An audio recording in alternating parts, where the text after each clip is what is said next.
Good morning, Seahawks. Welcome to Hawk Talk here on Channel 21. I'm Cody Clark. And I'm Khadijah Sessions. And here's what's happening in your school this week. Well, the school year is coming to a close and the summer is fast approaching, so some students might want to start looking for employment.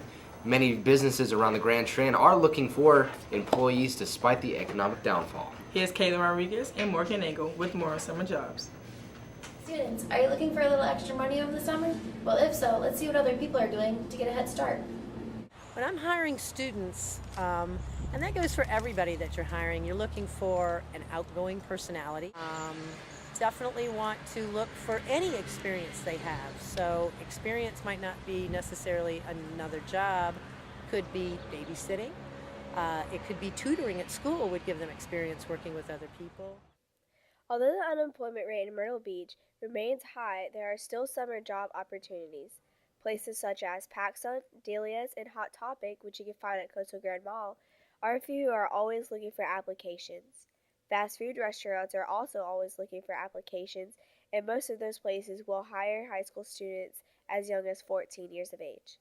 I think summer jobs are like a nice way to earn money just for your pocket, without paying for anything other than like what you need really. And it's not just working over the summer, it's keeping it, saving it for next year, like the off season. So I put an application at Dirty Don's. That's where I'm working this summer. I feel like I worked hard for myself. I also feel like I work hard for my family since it's a family-owned business. I would prefer a seasonal job during high school just because homework, studies, school, and sports, they all get in the way of your work, and your work gets in the way of it. I put applications in about 10 stores at the mall, and 5 stores at Broadway, and a couple stores at the outlets, but I never got a call back. I feel like I'm a hard worker if people give me a chance, but people will never know. Well, the way I feel about summer jobs is that I can be independent and I can get my own money and be able to do what I want to do instead of asking my parents for their money. I like having seasonal help because this is a seasonal business. So we do a lot of business in the summertime. Most of the high school students have much more time that they're available then. I also like repeat seasonal business. Summer is fast approaching and more time for summer jobs for high school students. One thing to think about is child labor laws in South Carolina. Ages 14 and 15 during normal school sessions can work at a maximum of 3 hours per day up to 18 hours per week. For example, 3:30 to 6:30. Ages 16 and 18 may not engage in any occupation deemed hazardous. Ages 18 and older may work at any time and at any job.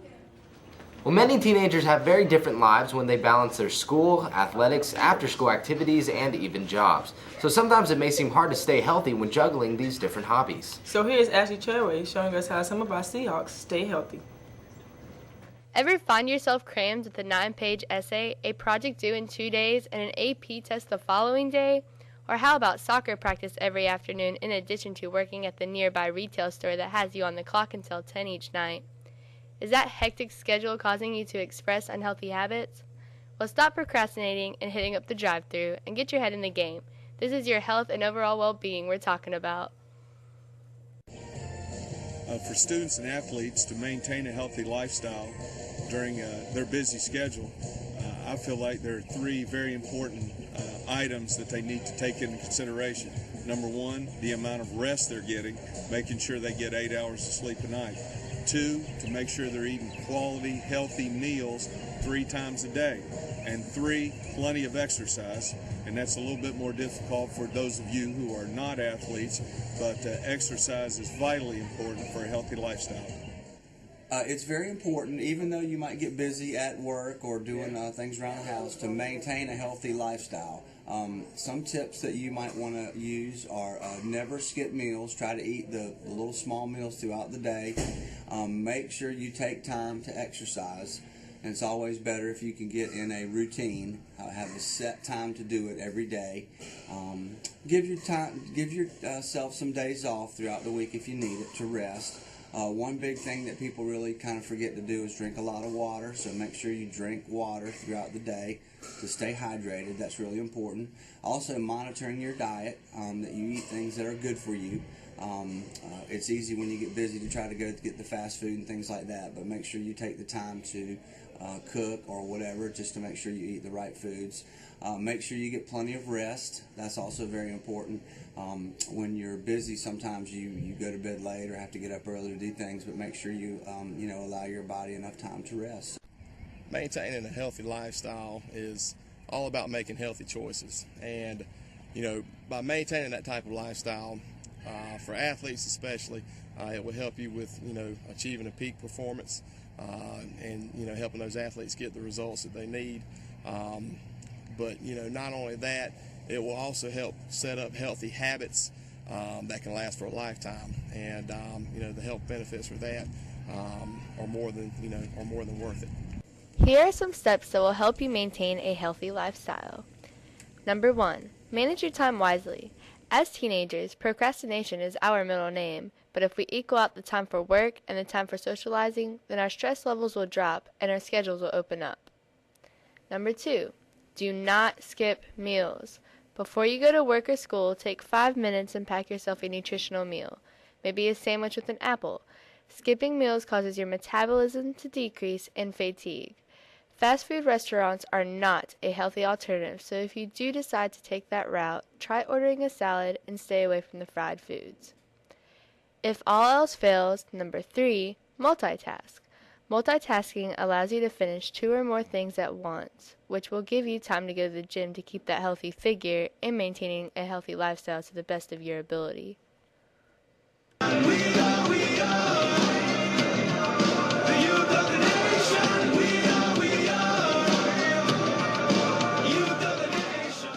How I try to maintain a healthy lifestyle is by eating anytime I probably can, in between games or in between before games or after school or during school. Like anytime I can eat, I'll eat some food just in case if I'm ever playing and I get really dehydrated or something, I won't lose energy. I want to have good energy while I'm playing sports.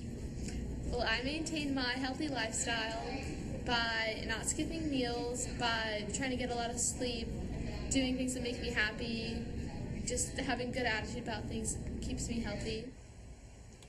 My name is Morgan Bird, and I do a lot of things. I like to play football and baseball and skateboard and play music and sing and hang out with people and watch Star Wars. And I like to go to church a lot, and I like to just have a good time with other people. So, I'm a pretty busy guy, but I would have to say that the way I maintain a healthy lifestyle is from reading this book, the Bible. The Bible tells me what I can do to be a good person and how I can love others and how I can just have a relationship with God so that my busy schedule doesn't really seem so busy and I can enjoy doing the things that I do.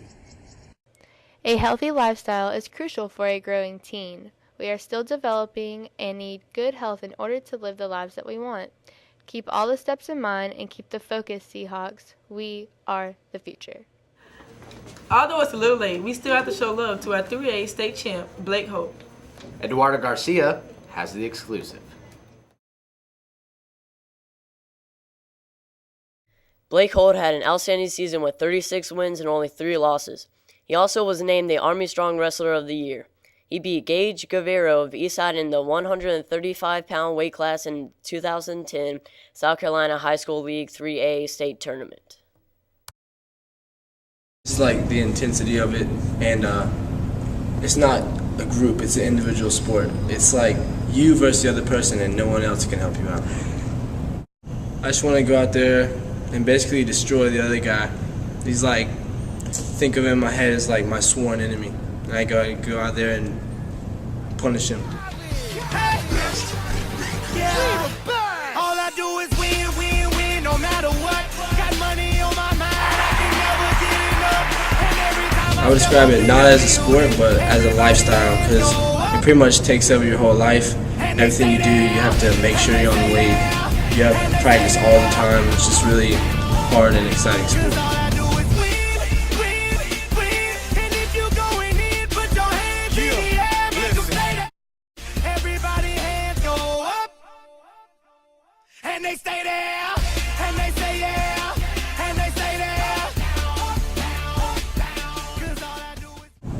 feels great to be number one, but what I'd really like to do is get my team to number one. What do you like to do in your free time? Now watch me shut this thing.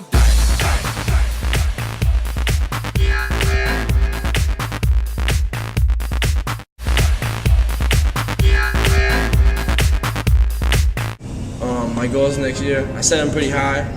I want to go undefeated for the whole year, win state again. Go to the Nationals and do something in the Nationals also. What weight class? Probably like 145, 152. Well, tourism is a major part of the Myrtle Beach economy, so for more on tourism, here is Corey Shirley. Tourism is a major part of Myrtle Beach's local economy. In the later part of the last decade, the tourism industry took a huge blow. With a new decade, along with it came an encore of new tourists ready to enjoy the adventures in paradise. We'll see what local employees and business owners think about tourism in Myrtle Beach. Listen, I work for Knife's Chocolate. Usually in the summer we do pretty good business because of tourism. When our slowest time is probably in the winter. It slows down, tourism starts to slow down, we don't get as much people coming in. Our biggest tourism spot would have to be at the Broadway or the Barefoot store in North Myrtle Beach.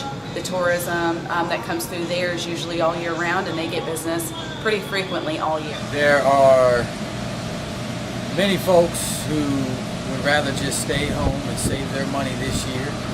And there are a lot of vacant homes, vacation homes, that are no longer occupied. I think about 20% decrease as opposed to 2 years ago. Horry County averaged about $10 billion in retail sales between 2004 and 2009. And due to the high tourism rate, the city of Myrtle Beach alone accounted for over $5 billion. With summer traffic in Myrtle Beach when it comes to tourism, we get a different type of customer. Compared to the normal customer that we have from January through April, or even October through December. It's we're pulling off the local traffic through the summer months. Things that we sell, we certainly see an influx of more popular items throughout the summer. There are lots of tourists that come to Myrtle Beach every year to enjoy the great beaches, restaurants, and stores. But recently, tourist numbers have been down. So we'll see if 2010 is what it takes to restore the greatness of. While many like to think animal abuse is not very common, it's actually a harsh reality, and many times poor, innocent animals pay the price for their owner's neglect. Sean Gallagher takes us for an inside look on animal abuse. Animal abuse happens all over the world. From dogs to even seals, animal abuse occurs and is very real. Throughout the world, some people abuse animals for money, and then others that do it for their own enjoyment.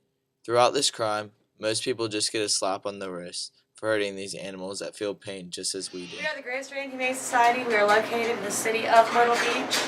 We take in every stray animal, either owner surrenders or ones that the city has picked up.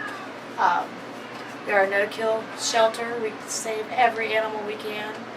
We will not euthanize them unless there is a medical issue or something that will harm them or other animals in the shelter. I think animal cruelty, it's just bad. I have a dog myself. I'd never beat my dog or anything like that. People like Michael Vick in this world, just dead wrong, shouldn't beat animals like that. I think animal cruelty is wrong because I don't think people should kill animals, and that I think they're just like human beings. I think animal cruelty is bad. Animals shouldn't be treated like that, and it's just bad because you see animals on TV every day that are treated bad, and it shouldn't be happening. As of April 28, 2010, in the United States alone, 33% of animal abuse cases, the owner neglected or abandoned their pet, and the second highest percentage is 12% of all animal abuse cases, the owner shot their pet. Last year, somebody came in with a pit bull that they had set on fire. A neighbor had. The dog lost his ears, lost most of his skin. He had third-degree burns all over his body. It took about 2 years for him to heal. And the child that did it, he was a 16-year-old. He's due up to get out of juvie. in about a couple months. So it's unacceptable. It really is. I think animal cruelty is really bad because I see a lot of videos on YouTube where people like get their cats and stuff drunk, and I don't like that. Like, animal cruelty is horribly awful, and I think it should be stopped, and it's just not right to do. I just don't think the animals deserve it. Like, they didn't do anything wrong. It's just bad. It's cruel and it's not fair. I think it's bad for our society. I think animal cruelty is really messed up. I don't really know how people do that. I know that if somebody hurt like my cat at home, that would really anger me. I think about people who hurt them and use them for fighting is just dumb. They shouldn't be able to have one. They're just doing it so they can make money or have entertainment. And this law being passed that videos are okay is stupid, and whoever passed it should probably be fired from their job. Animal cruelty is wrong because you're beating innocent animals that don't want to be beaten, and it probably hurts them a lot. Animal abuse is very real and happens everywhere. There's no way we can completely abolish animal abuse, but there are many ways you can help to reduce it. The main way is to rescue them from animal shelters, just like the Humane Society, instead of purchasing a puppy mill dog from a pet store, and to spay and neuter your pet.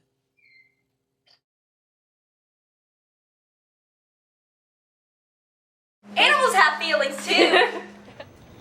And that's going to do it for this edition of Hawk Talk. We hope you enjoyed it as always. For Hawk Talk and Channel 21, I'm Cody Clark. And I'm Khadijah Sessions. And as always, Seahawks, life is good at the beach. Got him.